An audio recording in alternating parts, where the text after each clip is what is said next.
الحمد لله وصلى الله على نبينا محمد وعلى آله وسلم أما بعد فنبدأ إن شاء الله nous commençons إن شاء الله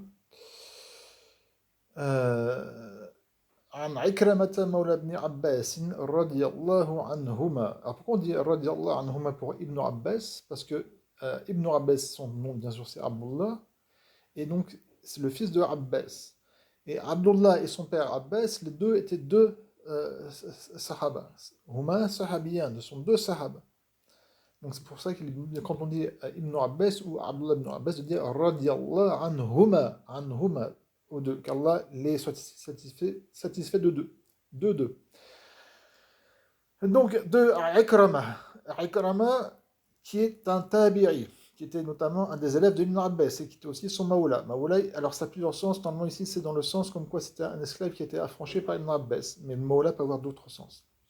Donc de Ikrama, mamnoun min as-sarf, c'est pour ça que c'est Ikramata, mamnoun min as-sarf l'aramiya ou at-ta'nis, at-ta'nis c'est l'ordi, ou c'est le marnawi. De Ibn Abbas, et donc Ibn Abbas, radiyallahu anhuma, notamment disait que Anna Aba Huraira, que Abu Huraira, alors Anna Aba c'est il est mansoub. Pourquoi? Parce qu'il y a Anna qui est juste avant. Anna, donc Aba c'est ism Anna, mansoub bil alif, niyabatan an al-fatha, lianahu min al-asma sitta, wa huwa mudaf, wa Huraira mudaf ilay. Alors soit vous dites Hurairata, ou soit vous dites Hurairatin. Alors certains, il n'y a pas de fitna à faire entre musulmans et autres hein, sur ça. Certains disent non, il faut faire absolument Hurayrata, parce qu'il a appris comme quoi il faut dire Abu Hurayrata. Et donc d'autres disent que c'est Abu Hurayratin. Il y a divergence entre savants, notamment de la langue arabe. Est-ce qu'il faut dire Hurayrata ou Hurayratin? Je vais faire expliquer vite fait pourquoi. Vous voyez, Ikrama ici, c'est comme c'est Imam Nassaf, c'est Ikramata. Dans aucun cas, vous avez le droit de dire un Ikramatin. Là, il n'y a pas de problème. Pourquoi? Parce que c'est un alam, c'est un nom propre, et il y a un tanis, il y a une féminisation par le tamarbuta. On voit qu'ici, il y a un tamarbuta à la fin, et ceux qui disent qu'il faut dire Abu Hurayrata, parce que Aba Hurayra, ça rentre dans al-alam, dans le nom propre. Et donc, il faut dire Aba Hurayra. Et c'est apparemment, là, c'est ce qui, notamment les gens du hadith, écrivaient comme ça. Et certains disent non, c'est Abu Hurayra, parce que Hurayra, ça veut dire la petite chatte. Pourquoi est-ce que Abu Hurayra a été nommé par le prophète? Parce qu'il s'occupait d'un petit chat, d'une petite chatte. Et en fin de compte, Hurayra, c'est pas un nom propre, c'est vraiment un animal précis. C'est pour ça qu'il faut dire, que d'autres disent, il faut dire non, on dit Hurayratin. Dites un des deux, ça ne causera pas de problème, Inch'Allah. Par contre, pour Ikramata, vous dites seulement Ikramata, hein, vous dites en aucun cas Ikramatin. Barakallahu fikum. Et essayez toujours de s'écarter et d'enlever les fitnas qu'il peut y avoir entre les musulmans. Surtout quand il n'y a pas lieu d'y avoir fitna quand il y a divergence, que ce soit dans la langue arabe ou dans le fiqh ou autre. Barakallahu fikum. D'ailleurs, on va en parler justement sur ça. Les divergences sur un sujet qui, c'est le sujet dont j'en ai parlé d'avant, qui est le sibaha, le chapelet. Est-ce qu'on peut utiliser le chapelet? Certains disent que c'est une bid'a, c'est haram, et puis voir qui s'énerve avec ça, et d'autres, et puis d'autres qui disent non, non, non, non, pas du tout, c'est halal, et puis aussi certains vont s'énerver. Donc l'un comme l'autre, ne vous énervez pas, arrêtez de mettre des fitna où il n'y a pas de fitna, comme on va le voir, il y a divergence entre savants et pas n'importe lesquels. Barakallahu fikum. Donc, Abu Huraira, Anna Aba Hurairata, كان يسبح كل يوم 12 ألف تسبيحة. Donc, ce sahabi-là, يسبح, il fait le tasbih. Alors, le sabbaha, ça veut, à la base, c'est le fait de dire subhanallah. D'accord? Et suivant le contexte, ça veut dire soit donc, dire subhanallah spécifiquement, soit le fait de faire du dhikr, dans le sens kane yadhkurullah, il faut le comprendre. Et des fois, c'est les prières surérogatoires, à tataour. Mais ça rentre toujours dans le fait de dire que soit c'est spécifique au tasbih ou autre. Donc, Abu Huraira faisait du tasbih, là, il faut comprendre dans le dhikr, kulli yom, chaque jour, hein, écoutez bien combien, ithnatay ashrata, 12 alfa mille, 12 000 tasbihatin. 12 000 tasbihatin. Tasbihatin avec tamarbuta, c'est pour le nombre. C'est pour le nombre. Donc 12 000 fois il disait Subhanallah. Ou il faut le comprendre dans le dhikr, donc il pouvait dire, je sais pas, par exemple, 5000 fois Subhanallah, 5000 fois La ilaha illallah, peu importe, si c'était vraiment Subhanallah ou le dhikr comme Subhanallah, walhamdulillah, wa la ilaha illallah, wallahu akbar, mais 12 000 fois, il faisait donc du dhikr. Yaqul, et donc il disait à Abu Huraira, Usabbihu biqadari dhanbi. Je fais le tasbih de la mesure de mon péché. Ya subhanallah. Ce sahabi disait ça. 12 000. Faites au moins une fois dans votre vie 12 000 tasbih dans une journée. Lui, c'est tous les jours qu'il faisait. Et il faisait ça par rapport à son péché. Que devons-nous faire et que devons-nous penser de nous-mêmes à notre époque? Ya subhanallah. Avec le mérite, vous savez, des sahaba. Ibn Hajar al-Asqalani a dit que donc ce athar, ce hadith qui est n'est pas la ilaha illallah marfour, mais qui est un mawqouf, parce qu'on dit hadith mawqouf quand c'est une parole ou un acte d'un sahabi, il dit qu'il était sahih. Et bien sûr, et il a été donc dans les hadiths qui sont mawqouf, il faisait ça, il les comptait avec des pierres. D'accord? Pas avec un chapelet, mais avec des pierres qu'il avait dans un sac. Il en avait mis 12 000 et à chaque fois, il les comptait comme ça. Donc, on voit que ce sahabi, radiyallahu anhu, Abu Huraira, faisait compter avec un outil, notamment ici, c'est des pierres, le nombre de tasbih, autre qu'avec sa main. Parce que compter 12 000 fois avec vos doigts, vous aurez du mal. Même 1000 fois. Faites-le 1000 fois au moins de temps en temps. Si vous n'êtes pas capable de faire 1000 fois, je ne vais pas dire que c'est problématique, mais bon, essayez au moins une fois quoi, dans votre vie. Hein. C'est pas beaucoup, 1000 fois hein, quand même. Vous allez voir qu'avec les doigts, c'est très difficile. Surtout si quelqu'un rentre et il vous pose une question, après vous avez oublié, il faut tout reprendre depuis le début, c'est difficile. Donc on va maintenant prendre la parole, comme je l'avais dit, de Ibn Taymiyyah, rahimahullah, Cheikh al-Islam Ibn Taymiyyah, rahimahullah, qui est décédé au 8e siècle, ou en 728, je ne me rappelle plus de la date exacte, c'est en 720 et quelques que Cheikh al-Islam Ibn Taymiyyah, rahimahullah, est décédé. Et on va voir ce que lui il dit sur le sibha. Alors, en sibha, c'est le chapelet, d'accord? Donc, le Cheikh l'Islam Ibn Taymiyyah, rahimahullah, il dit quoi? Wamma tasbihu. Alors, quant au tasbih, donc le fait de faire du tasbih, du tasbih, là c'est le faire du zikr, ça c'est subhanallah ou autre. Bima yuj'alu fi nizamin, parce quoi on met dans un nizam. Nizam ici c'est une cordelette, d'accord? On met quoi? Min al-kharazi, on met des perles. C'est le chapelet. Il y a une corde, un nizam, et on met dedans al-kharaz wa nahwihi, ou ce qui ressemble à des perles, d'accord? Donc ça soit des perles, soit en bois, en fer ou en verre ou autre. Ou des perles, des perles qu'on prend dans les huîtres ou autres. Donc il dit, faire le tasbih avec donc, un chapelet. Qu'est-ce qu'il dit le Cheikh Islam Taymiyyah parmi les gens, c'est-à-dire, il faut comprendre parmi les gens de science, man karihahu, il y a celui qui a réprouvé ceci, d'accord? Il a détesté cela.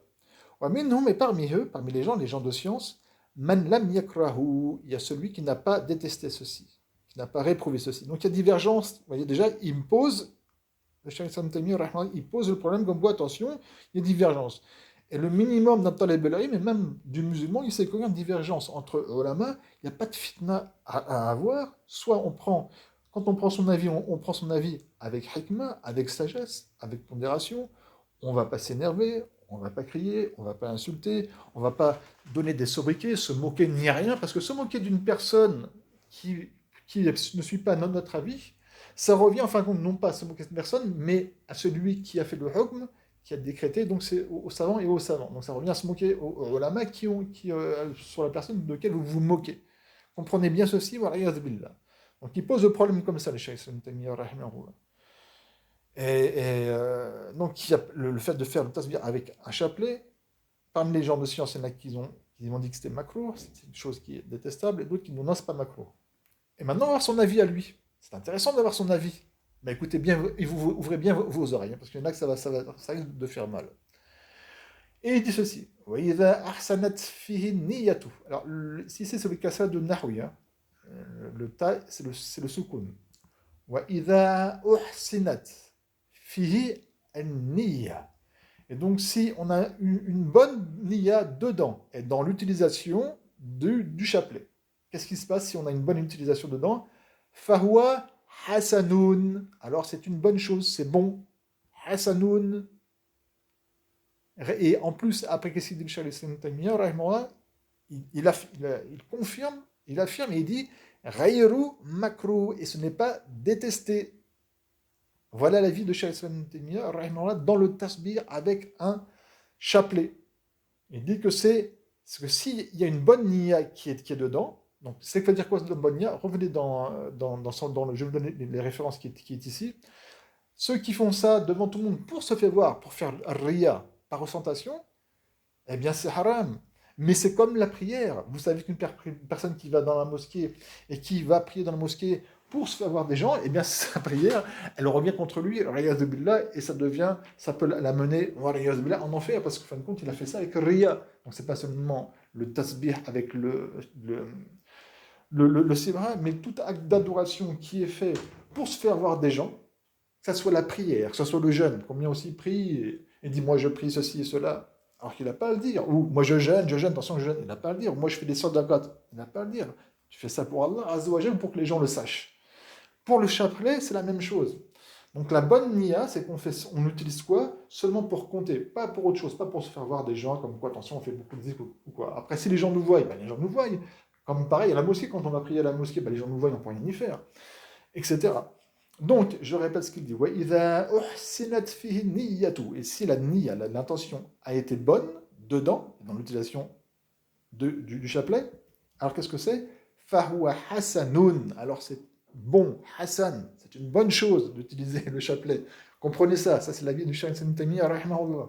Donc ceux qui disent, ouais, c'est une bid'a qui s'offusquent, etc., qui sont capables de faire de fitna entre des musulmans sur cela, comprenez qu'en fin de compte, vous emportez contre le Cheikh Ibn Taymiyyah, rahimahullah. Et si vous dites, oui, non, mais il s'est trompé, bah, si c'est lui, il s'est trompé, qui est le cheikh de l'islam, des personnes qui sont beaucoup moins de science que lui sont plus aptes à se tromper. Donc, vous avez encore moins à vous emporter et autres, et à vous moquer, je ne sais quoi. Comme je vous dis, quand vous vous moquez d'une personne par rapport à ce qu'il a un avis juridique de fiqh, et vous vous moquez de cette personne, par contre, ça revient de qui il a pris sa fatwa. Donc vous vous moquez du mufti. Et là, le mufti, c'est Cheikh Islam Taymiyya, rahimahullah. J'espère que c'est bien compris. Et là, comme je dis, il dit bien, Rayul Makro.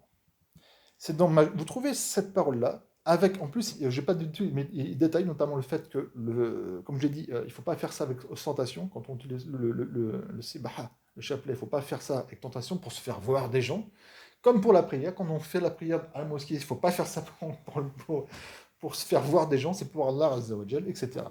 Donc c'est dans le Majmou' al-Fatawa, c'est au volume 22, à la page 506. Au volume 22, page 506, et vous trouvez cette parole-là exacte, bi'idhnillah ta'ala, avec certains détails. Maintenant, on va prendre, comme il l'a dit au début, il y a divergence entre savants. فَمِنَ النَّاسِ مَنْ كَرَّهُ وَمِنْهُمْ مَنْ لَمْ يَكْرَهُ. Et donc, sachez que la majorité, mais la grande majorité des ulama, jamih ulama ala nahu mubah, jaiz. La grande majorité des savants disent que le chapelet, c'est autorisé. D'accord? Et en fin de compte, quand on prend tous les savants depuis le début jusqu'à maintenant, on en trouve, mais on n'en trouve pas beaucoup par rapport à tous ceux qui ont dit que c'était autorisé. On va prendre maintenant des ulama, des savants de notre époque, bi'idhnillahi ta'ala. Je vais faire une petite pause parce que je vais changer de page et on va lire les fatwas de certains savants. Ça aussi, certains vont être un peu étonnés. Bismillah ta'ala. Pause. Alhamdulillah. Wa sallallahu ala nabiyyina Muhammadin wa alihi wa sallam. J'ai fini la pause pour reprendre l'autre page. Donc maintenant, bismillah ta'ala, on va prendre des paroles de savants de notre époque. Et notamment des savants qui sont en Arabie Saoudite. Parce que généralement, ceux qui font des fitnas avec le chapelet, qui en font comme si c'était du shirk ou je ne sais quoi, ou c'est un grand péché, ils prennent de ce courant-là. Donc, de ces savants, il y a de très bons savants notamment que j'aime bien. N'allez pas savoir que vous pensez que je dénigre les savants de certains savants d'Arabie Saoudite ou autres. Pas du tout comme Cheikh Ibn Taymiyya, rahimahullah. Mais c'est que le problème, c'est que malheureusement, l'ignorance, al-jahl, c'est que beaucoup qui se, entre guillemets, prétendent suivre le Cheikh Islam Taymiyya, rahimahullah, en fin de compte, sont assez ignorants. Et quand ils apprennent certaines de ces choses-là, eh bien, ils tombent des nues et puis ils bug, comme on dit à notre époque. Bah, on va continuer. Il y en a qui vont encore bugger là. C'est ça aussi l'ilm, c'est pas seulement écouter un dars d'un cher, écoute, il faut faire des recherches, il faut chercher. Et après, on trouve certaines choses qui nous font réfléchir sur nous-mêmes. Alhamdulillah. Souil Cheikh Al-Uthaymin, rahimahullah, vous devez connaître sûrement le Cheikh Al-Uthaymin. Il a parlé sur le chapelet. Qu'est-ce qu'il a dit? Il a dit que c'était haram, c'est une bid'a ou quoi. Ah, je voudrais dire au passage, à notre époque, il y a le Cheikh Al-Albani, rahimahullah, qui voyait que le chapelet, c'était une bid'a et c'était haram. Donc, d'accord? C'était une bid'a et c'est haram. Le Cheikh Al-Uthaymin à notre époque. Et certains l'ont suivi. Mais on va voir d'autres choses. Al-Cheikh Al-Uthaymin, rahimahullah, qu'est-ce qu'il dit? Écoutez bien, on lui a posé la question. Ma hukmu isti'mal as-sibhati. Il n'y a pas les harakat, donc je dis toutes les harakat. Pour ceux qui veulent mettre les harakat, je vous les dis. Hein. Ma hukmu isti'mal as-sibhati. Quel est le hukm, donc la loi, la sentence, de l'utilisation du sibha, du chapelet. D'accord? Fa'ajab. Alors il a répondu, le Cheikh Al-Uthaymin. As-sibhatu laysat bid'atan diniyatan.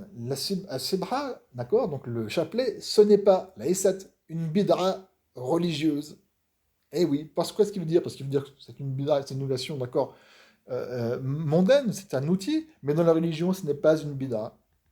As-sibhatu laysat bid'atan diniyatan.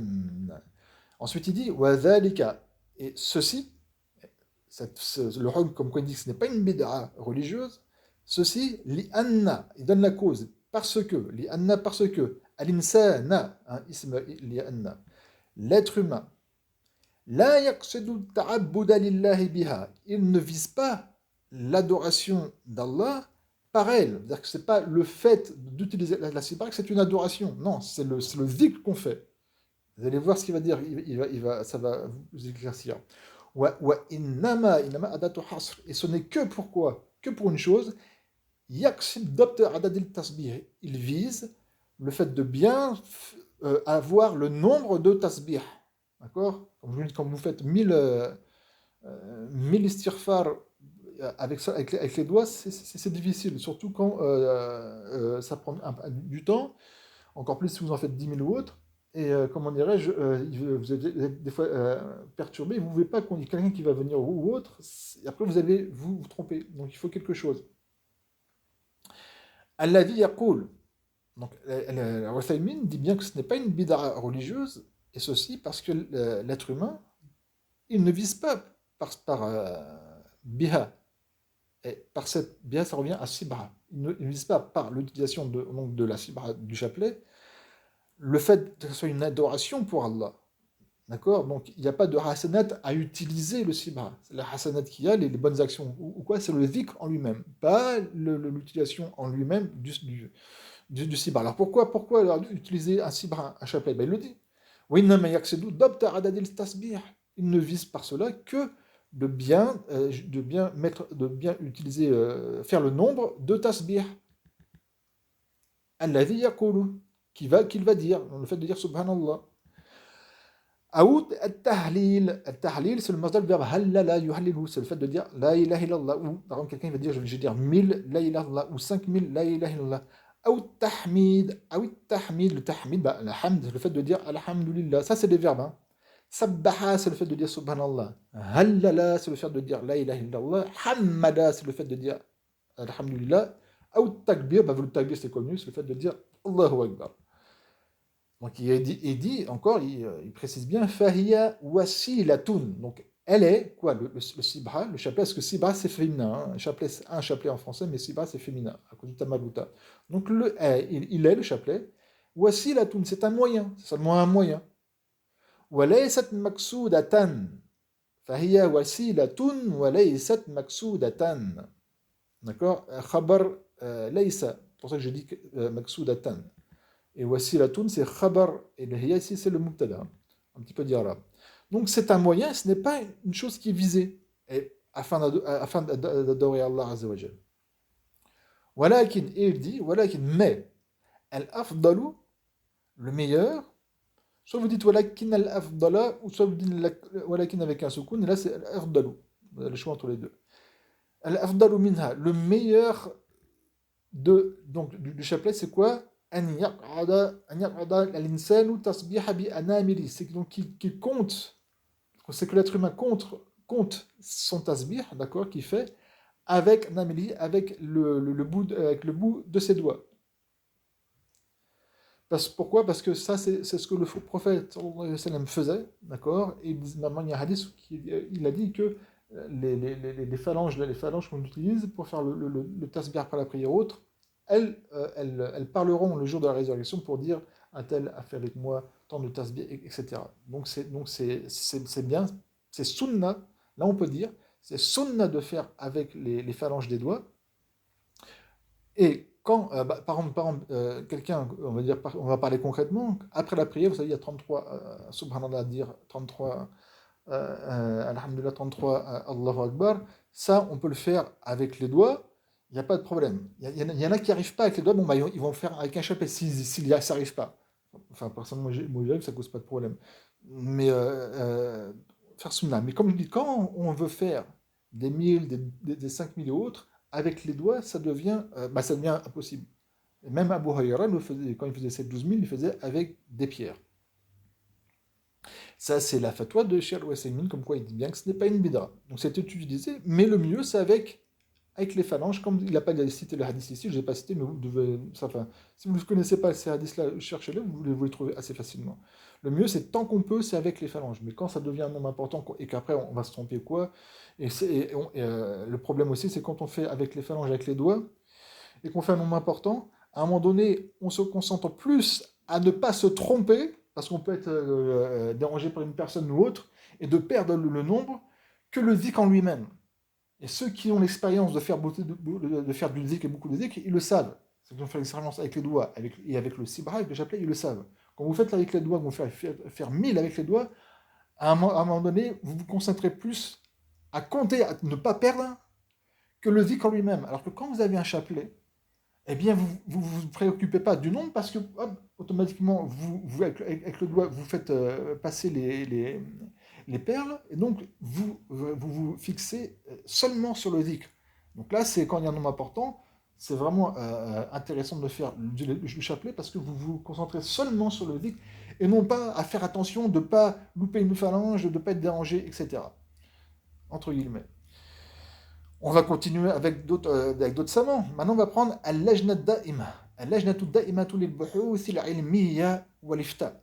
Donc, c'est l'assise permanente pour les recherches scientifiques et l'Ifta, c'est le fait de faire les fatwas d'Arabie Saoudite. Et qui a été signé, cette fatwa qu'on va lire, qui a été signée par Abdullah ibn Qu'oud, ainsi qu'Abdullah ibn Radian et Ibn Baz, Abdul Aziz ibn Abdullah ibn Baz. Donc on va voir ce que va dire Ibn Baz. On a vu Al-Uthaymin. Je vous ai dit, là je ne l'ai pas marqué, je l'ai dit que Cheikh Al-Albani lui dit que c'est une bid'a, c'est haram. On voit que Al-Uthaymin dit bah non, c'est pas haram, c'est pas une bid'a, c'est pas une bid'a dinia. On va voir ce que dire Ibn Baz, ainsi que d'autres ulama, et donc à Lejna. D'accord, c'est l'assise de la fatwa d'Arabie Saoudite. Qu'est-ce qu'ils disent? Alors, j'ai marqué ici exactement pour ce. Donc, c'est dans le Kitab Fatawa al-Lajna Da'ima, donc dans le livre des fatwas de la Lajna. Oh, j'ai dit tout à l'heure Lajna. L'assise, enfin le congrès, pas le congrès, comme j'ai dit, j'ai traduit, j'arrive la traduction. Permanente, l'assise permanente, le congrès permanent pour la fatwa. Non, c'est dans le livre de ces fatawa, Al-Majmu'atul Oula, au Juz Rabi' Ashrin, au 24e tome, Safra, c'est la page 206, et c'est la fatwa numéro 4300. Et ça, allez-y, vous la trouvez sur Internet, sur le site officiel de la Lejna sur Internet, vous le trouvez. Et avec ça, avec toutes ces références, vous trouverez. On va voir ce que dit la Lejna de l'Arabie Saoudite, et notamment quand c'était Ibn Baz qui était le mufti, le grand mufti d'Arabie Saoudite. Ils disent quoi? Je vous dis je marque je vous dis les harakat. Hein. Istirdamu sibhati, donc l'utilisation du chapelet, sibhat, istirdamu sibhati min al-umuri al-adiyati, fait partie des affaires qui sont al-adiya, qui sont normales, al-adiya, normales. Wal os, virgule, wal oslu fiha al-jawaz, et la base dedans, c'est l'autorisation, al-jawaz, l'autorisation, et non pas l'interdiction. ولا نعلم دليلا يدل على منعها. Et nous ne connaissons pas une preuve qui indique à son interdiction.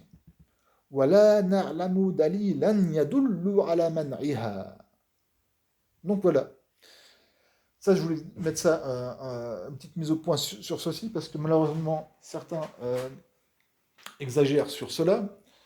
Donc, quand vous voyez, si une personne, si un de vous ou une de vous utilise le sibra, le chapelet, qu'ils sachent que ces savants-là que j'ai dit, là, que j'ai cité, ils disent que c'est autorisé. Qu'ils sachent aussi que certains l'ont interdit. À notre époque, il y a celui qui était connu pour ça, c'était le Cheikh Al-Albani, rahimahullah, que dans toutes les époques, là, toujours la majorité a été comme des savants. Et a été, mais vraiment, c'est la grande majorité. Certains ont même dit qu'il y a une époque, il y a eu un ijma, pour vous dire. Comme quoi c'était autorisé. Donc, quand on prend toutes les époques, il y a toujours une minorité qui disait que c'était bid'a. Attention, la minorité ne veut pas dire que c'est un avis faux. Car chaque madhab a un avis minoritaire par rapport aux autres, comment dire, ils ne changent pas de leur avis. Une minorité, donc il y a la majorité, une minorité. La majorité, c'était pas une preuve, c'est pas un dalil, contrairement à certains veulent faire croire et veulent, et je m'en garde bien d'utiliser ça sur les esprits plus ou moins faibles. C'est l'ijmar qui est un dalil, c'est l'unanimité, quand il n'y a aucune divergence.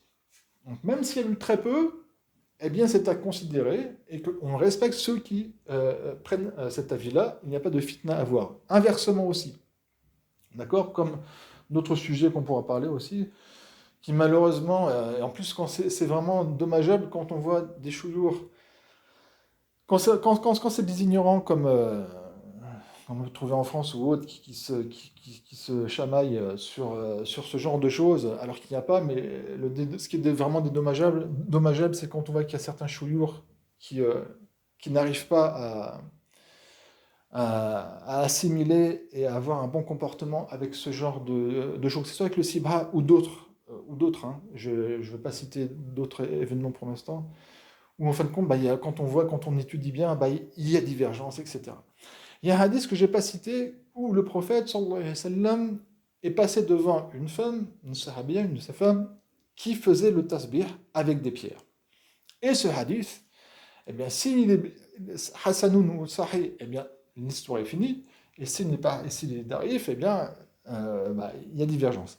Alors, vous comprenez qu'Al-Albani il a dit que ce hadith était Darif, donc ça ne peut pas être argumenté pour lui. D'autres ulama, beaucoup, hein, notamment, je crois, si je me rappelle bien, c'est même At-Tirmidhi qui le rapporte et qui dit qu'il est Hassan, ainsi que Shu'ab al-Arnaout. Et vous allez chercher, vous allez voir, il y a beaucoup de savants qui ont dit que ce hadith était Hassan. Hein. Donc il y a divergence déjà sur ce hadith-là. Mais même sans prendre ce hadith, vous voyez que Ibn Taymiyyah ne cite pas, là où j'ai dit, il ne cite pas, ni Al-Uthaymin cite ce hadith, ni même Ibn Baz ainsi que le Lajna. Parce qu'on regarde la chose en elle-même. Comme a dit, bien expliqué Al-Uthaymin, si on l'utilise seulement comme un objet pour pouvoir bien compter, pour ne pas se tromper, il n'y a pas de problème. À notre époque, vous pouvez voir certaines personnes qui mettent comme un petit chronomètre, vous savez, sur le doigt électronique, et ça se fait aussi mécanique. Et qui comptent, quand ils font un subhanallah, subhanallah, subhanallah, hop, ils appuient et ça marque sur un tout petit écran sur le doigt, là, 1, 2, 3. C'est la même chose que le chapelet. Le but, c'est pas de faire de l'adoration, c'est de bien dire je vais faire 1000 subhanallah, hop, tac, tac, tac, je fais ça.